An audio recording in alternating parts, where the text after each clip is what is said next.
Hello all, I'm PE 570. This is my video response to the weekly topic.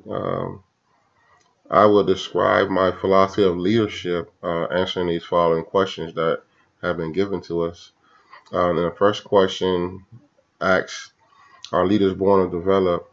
It took me a second to think about that question because in one sense, I definitely believe leaders are born, and also I think leaders are developed.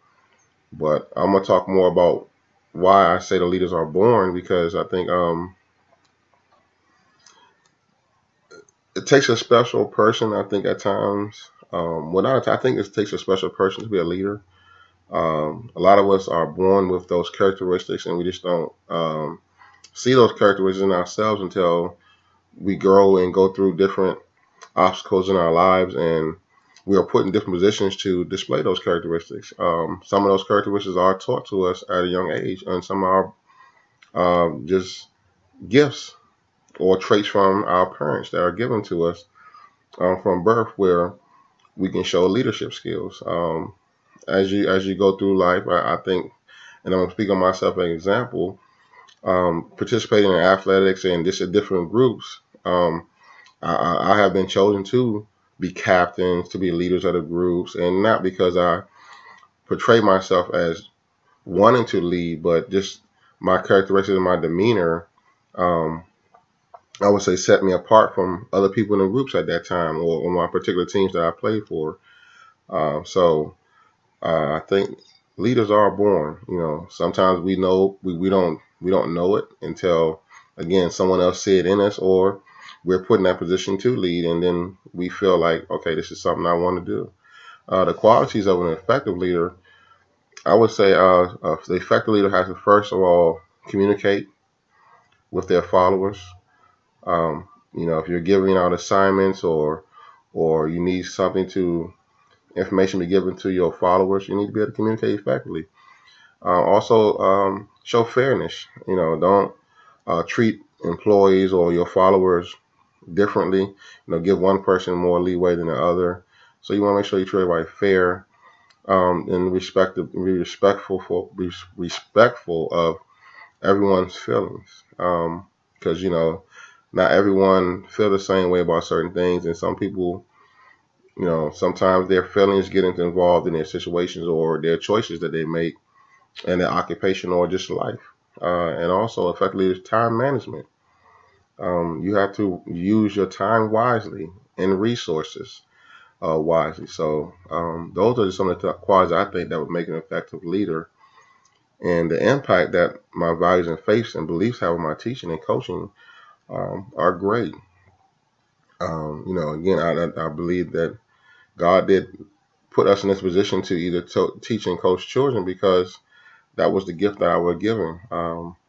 I think at an early age, I knew that I wanted to teach or coach because I enjoyed being involved in athletics.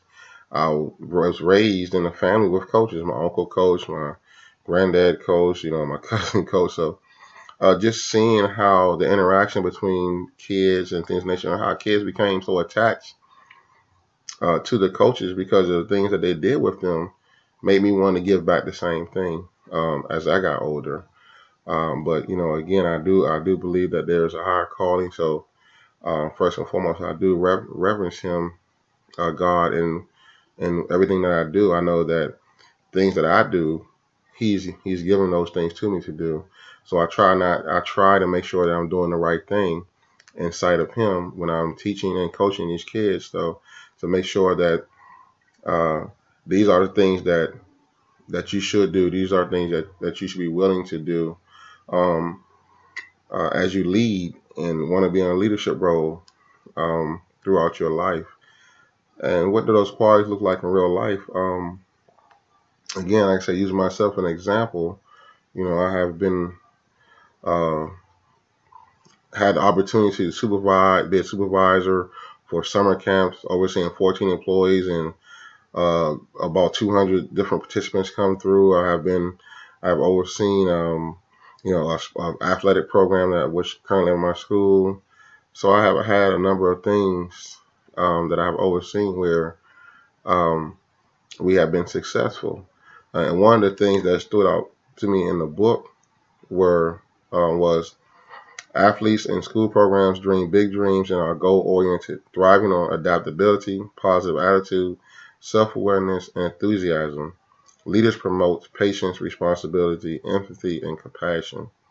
Pride and effort and a willingness to prepare create a foundation on which all other areas of success are built.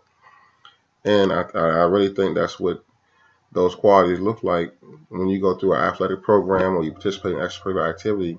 It helps shapes and build that foundation of that student athlete to make them become more productive in their adulthood, whether it's in leadership role or it's in a follow role. But they become more productive. So that's my response, and I hope you guys enjoyed it. I'm looking forward to reading and looking at other responses to see what your insights are on this. Thank you.